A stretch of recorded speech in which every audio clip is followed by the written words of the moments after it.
Hello guys! Magandang hapon sa inyong lahat. Tayo Chirigas Mama sa Grid Channel. A faith healer also at reader. So ngayong hapon na to, talakayin natin. Marami tayong i-reading ngayon guys. Excited na ba kayo? So guys, this reading is something special pasilip. A special pasilip para sa ating Vice President na si Sara Duterte. Hagilapin natin at tuklasin natin maaring masagap na rin sa energy niya. No? Ito ay pawang gabay lamang. Itong reading na to ay maaaring magsilbing pasilip sa posibleng mangyari sa hinaharap. No, upang magsilbing gabay, tulong sa kanya upang malaman niya yung mga bagay na posibleng mangyari sa kanya. No, pwedeng mangyari, pwedeng hindi. No, ito ay gabay lamang. So guys, once again, don't forget to like and subscribe my channel. And hiro ko siya for more videos. Maraming salamat po sa mga walang sawang pag-support sa aking channel, lalo nang dirigi-skip ng ads na yung pagpalain kayo ng Diyos at may kapal, siksik, liglig, nag-uumapaw na biyayang manang balik sa inyo. So let's see guys, what is the messages, advices, no, ng ating angel spirit, no, para kay BP Sara Duterte. Let's watch this. Angel spirit, please give me any information po. Anong maaaring masagap natin sa energy ng ating Vice President? So, there's an Ace of Pentacles. There's something a big shot, a big money, no? There's something a big money, material offer coming in, o may malaking pera dito na maaaring, kumbaga, dumating sa kanya, o may malaking pera na maaaring, kumbaga, connected sa kanya. Pero gusto ko nating i-clarify para walang, nang sa ganun, mabigyan natin ng mas maliwanag, no? Na information. There's a Three of Pentacles. There's something collaboration. There's something teamwork. So, maraming bagay dito na maaaring isinasagawa o isinasakatuparan. Now, there's a teamwork na maaaring meron ditong may mga kaugnayan no, sa pera at maaaring sa trabaho. So, kumbaga, ang ganda ng reading niya at the same time, mayroong talagang tutumbukin agad, no? Na may related about sa material things, no? About sa pera. What is the additional messages? The Three of Pentacles, something collaborations, no? Connection. And there's a Page of Cups. Now, there's something in intuition. Now, there's an intuition and gut feeling. There's something, guys, with a fish, no? Na maaaring may isda dito na maaaring umalingasaw. At the same time, meron daw dito na maaaring magbigay liwanag, no? Linaw na maaaring, kumbaga, ang isda na uhuli sa sariling bibig. So, it means, guys, no, kumbaga, merong mga bagay na maaaring, kumbaga, kumonekta no, sa mga impormasyon na may kaugnayan about sa pera. And there's a Four of Cups. Now, just reevaluate or analyze na mayroong mga bagay na parang pinag-iisipan na nagkakaroon na ng realization. Na mayroong mga bagay na ina-analyze, so binivisualize na. No additional messages. And there's a Seven of Swords. There's a cheating, lying. So, meron ditong kasinungalingan. No? Or meron ditong, kumbaga, betrayal na maaaring mangyari. So, there's a cheating, lying. So, there's a possible na maaaring meron ditong kasinungalingan or mga bagay na maaaring, kumbaga, kumonekta sa kanya dito na maaaring, kumbaga, there's a betrayal na maaaring meron ditong nag-betray sa kanya. So, meron ditong, kumbaga, traitor sa kanya. And there's a possible na maaaring meron din dito na kumukuha na ng information sa kanya. Additional messages. And there's a Ten of Pentacles. Uy! Merong bagay na maaaring matuklasan about sa wealth, properties, documents. No, may mga bagay na may kaugnayan sa family wealth, no? Or family na family na related dun sa about sa mga kayamanan, something like that. So, bagay na maaaring lalabas at, kumbaga, magbibigay ng parang bulabog, no? What is the Ace of Pentacles? Ito yung gusto ko malaman. The Ace of Pentacles represent what?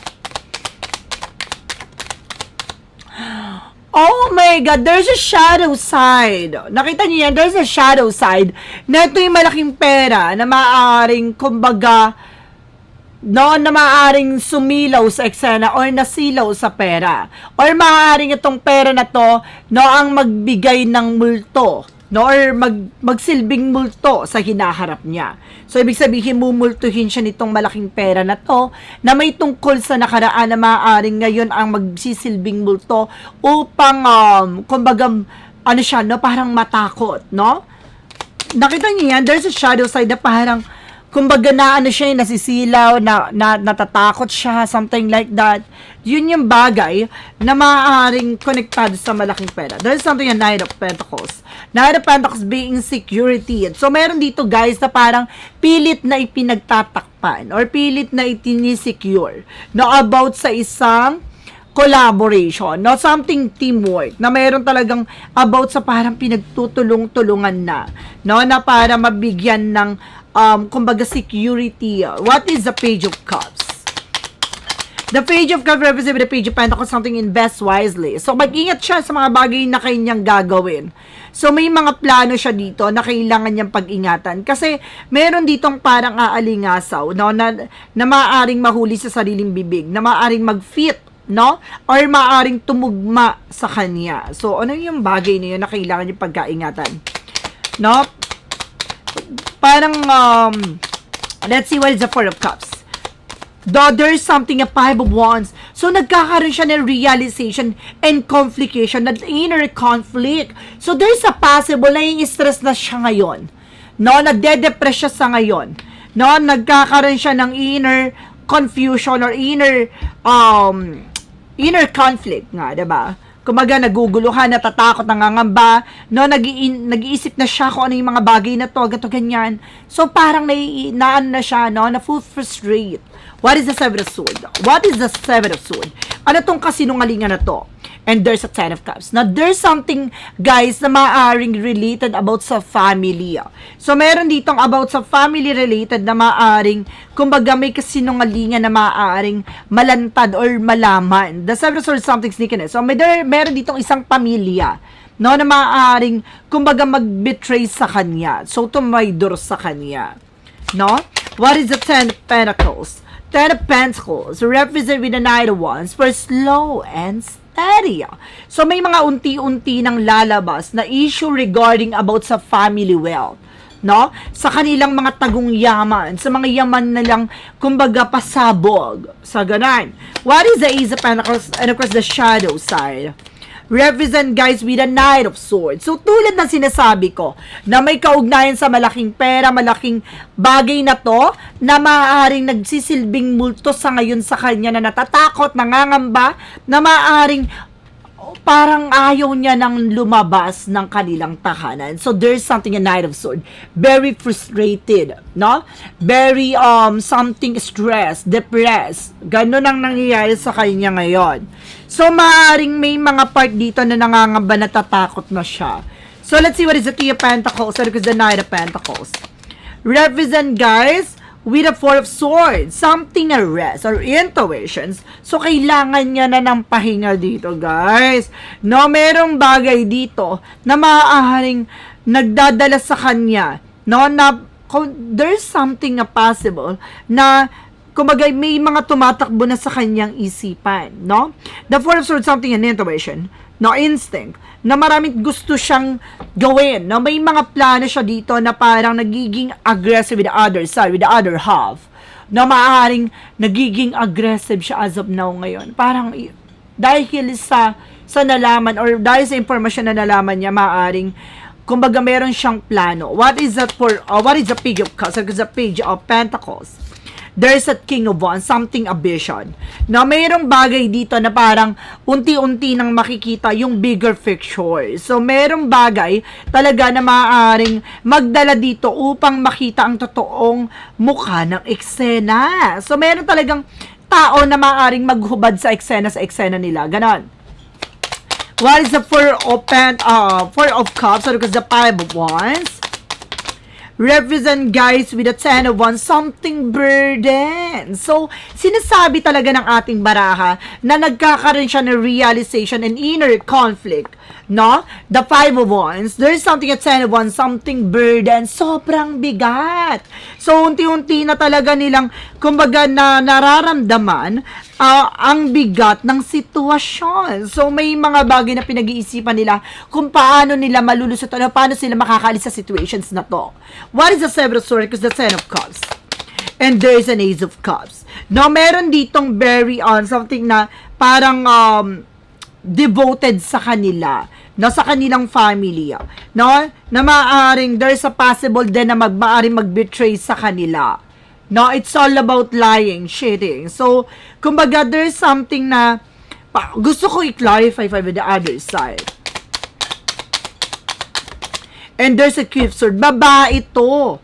No? May babae na maaaring nagsisinungaling dito dahil sa very devoted sa kanilang pamilya. Or, nakita mo yan, there's a seven of swords, something cheating, lying, and there's a ten of cups, something a family, and the ace of cups, something a love. Now, there's a love and devotion with a queen of swords na gustong nitong babae na to na linisin, no, ano man yung bagay na bakit, no, na kasinungalingan na maaring meron dito sa isang family, o sa family niya, so something like that, na parang meron babae na tagalinis, no, ng eksena. What is the Ten of Pentacles? Because the Knight of Wands. Now, there is something, guys, with the Two of Swords, nagkakaroon na ng indecision. But definitely, no, unti-unti na nilang nagkakaroon ng, kumbaga, ano na nila, nagkakaroon na sila ng decision. No, yung bagay nilang kailangan gawin. Ano yun? What is the outcome? Ito na tayo sa outcome, guys. What is the outcome? There's something, guys, with the Eight of Swords. Oh my God! Maiipit talaga siya sa isang situation. So, pinapakita na may malaking pera at malaking bagay na kaugnayan dito na nagdadala sa kanya ng anxiety and of course, takot, pangamba. Parang multo na nakaraan na maaaring bumulabog sa eksena na uusigin siya nitong bagay na to. And there's a Knight of Swords. No, na isang bagay na maaaring magdala sa kanya ng depression at stress. So, may part dito na maaaring maa-ansya siya with the other side. So, nakita mo yan na parang napupustrate na siya with the other side, parang mababaliw-baliw ng ganong eksena niya. With the Knight of Swords, nakita niyo yan, something anxieties, with the Eight of Swords na maaaring maipit siya. No? At pinaka-worst dito ay maaaring makulong siya. Oy! Oh my God! Very ano yun ha? What is the Three of Pentacles, the Knight of Pentacles, and the Four of Swords? Nakita niyo yun, parang naipit siya. No, nakita niyo na parang hindi siya makakilos, hindi siya makagalaw, na parang siya nakakulong sa isang eksena, ganun yung, parang, kumbaga, hindi siya makagalaw kasi na parang nakatali siya, naka-blindfold siya, parang na ganun, na parang hindi niya alam yung bagay na dapat niyang gawin. So, parang natrap siya, ganun. And there's a magician. No, there's a magician, something, a manipulator. So, meron daw dito nagmamanipulate, no? At nagko-control sa eksena. At the same time, with the other side, there's something magician for reflection. So, the Three of Pentacles, something work. The Knight of Pentacles, there's something slow and steady. So, merong bagay na maaaring unti-unti na pumapasok sa kanyang isipan with the Four of Swords, something instinct, na maaaring nagdadala sa kanya dito, na maaaring nagre-reflect na sa kanya ang kanyang mga ginawa. Ay, what is the Page of Cups? And of course, the Page of Pentacles and the King of Wands, something a Three of Swords. Though there is something pain. So, maaaring mahihirapan talaga siya sa situation na to. What is the Four of Cups? So, because the Five of Wands and the Nine of Wands. There is the Lovers. At etong bagay na to, ha, no, tungkol sa kanya na maaaring magbigay, nagkakaroon siya inner conflict, no, confusion. With the Ten of Wands, something burden. Pero hindi lang siya. There's the Lovers. Ibig sabihin, no, silang dalawa ng person niya o may mag-asawa pa dito with the other side na maaaring nai-stress na sa ngayon. No? What is the Ten of Swords? Because the Ten of Cups. The Eight of Cups. Because the Queen of Swords. Ano tong very devoted sa kanyang babae na talagang, diba, very dramatically actress. And there's the King of Cups. Ay! Ibig sabihin, kaya devoted tong tao na to sa kanila kasi kumbaga, there's something connections, no? About dito for a father figure. So, there's a connected siya, no? No, itong babae na maaaring devoted sa kanila ay maaaring konektado sa kanyang ama. What is the Ten of Pentacles? Because the Knight of Wands and the Ace of Swords, there's an Eight of Cups. No, mayroong mga bagay dito na maaring unti-unti nang nalalabas, no, parang there's something getting away, no, something moving forward, no, parang unti-unti na makaka-move on, or parang bagay na lalabas, no, or makakaalis sa situations na maaring kaugnay ng tungkol sa family wealth niya. No? So, let's see. gusto ko malaman, no, ano ang mangyayari for impeachment case or trial na maaari ma-impeach ba siya? Ano yung magiging mga kaganapan? Alamin natin yan. Oh my God! So, there's a Six of Cups. Now, there's a past person coming back. So, meron tungkol sa nakaraan na maaari maungkat. It's about partnership. So, meron dito about sa partnership pa. So, maraming mabubulabog. It's not, hindi, parang, siya, hindi pa yun yung bagay na yun. No, there's more. Oh my God, and there's a Two Pentacles. No, there's something na maaring magpaikot sa eksena na to. So, bagay na maaring gusto niya maging balance dito. A partnership na gusto niya maging balance. Gusto ko malaman to. What is additional messages? And there's something with that Eight of Pentacles. Oh, about sa trabaho, being dedicated, no, teamwork. And there's a Six of Swords. Oh my God, ibig sabihin dito, no, may partnership daw dito na tutulong sa kanya para makaalis siya sa situations na to. No, meron ditong about sa nakaraan or something a friend na maaaring kumbaga gustong tumulong o tutulong sa kanya para makaalis dito sa eksena na to. And there's the King of Pentacles. No, lalaki siya. Lalaki yung tutulong na to. At magpo-provide ng lahat. Oh my God. So, kumbaga gusto ko i-clarify na yung impeachment na to ay may impeach ba siya or mariresolve niya, no, tong cases niya na to. No, this is something na parang perseverance, no?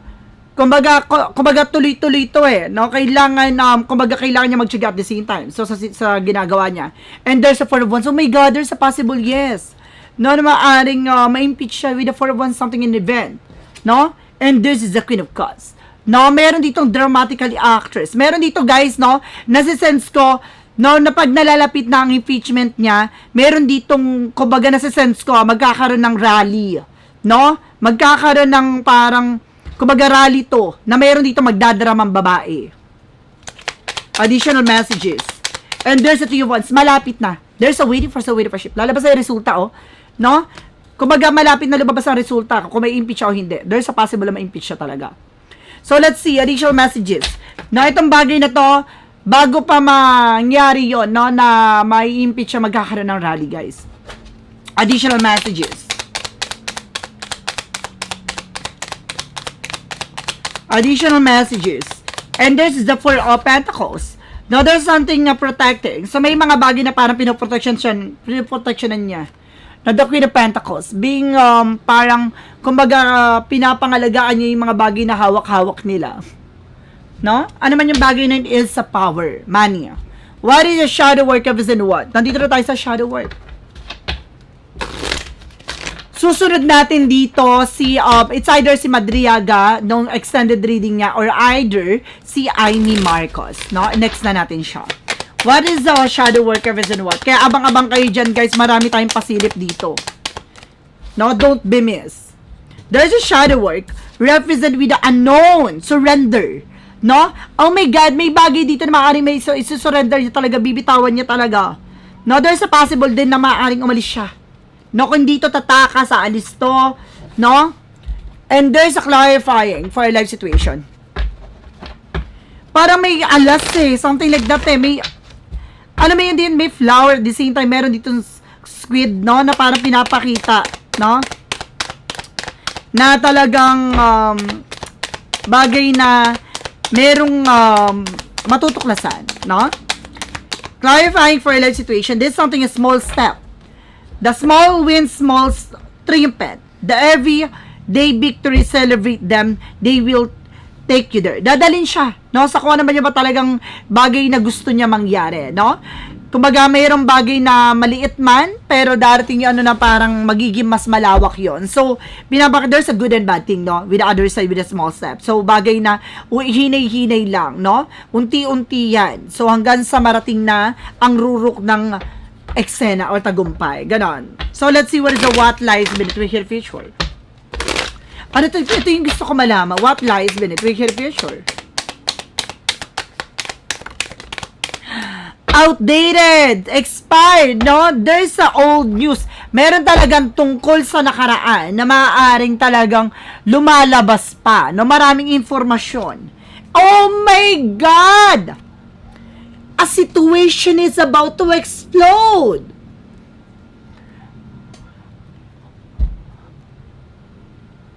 Kita niyo yan, guys? The situation is about to explode and the outdated. So, ibig sabihin, meron tungkol sa nakaraan talaga na maaari sumabog sa eksena. Maraming bulabog. Oh my God! Okay. So guys, once again, this is something special pasilip na para sa ating Vice President na si Sara Duterte. So guys, itong reading na to ay pawang gabay lamang upang masilip yung mga bagay na maaaring mangyari sa kinaharap, no, upang magbigay gabay sa kanya, no, para malaman niya, no, ang mga bagay na maaaring mangyari. So guys, pwede mangyari dahil ito ay pawang gabay lamang. So guys, don't forget to like and subscribe my channel and hit the bell for more videos update. Maraming salamat po sa mga walang sawang pagsuporta sa aking channel, lalo-lalo nang skip ng ads away, pagpalain kayo ng Diyos at may kapal, siksik, ligdig, umapa na biyayang manang balik sa inyo. Maraming salamat guys. See you in the next video. Bye-bye and bye-bye.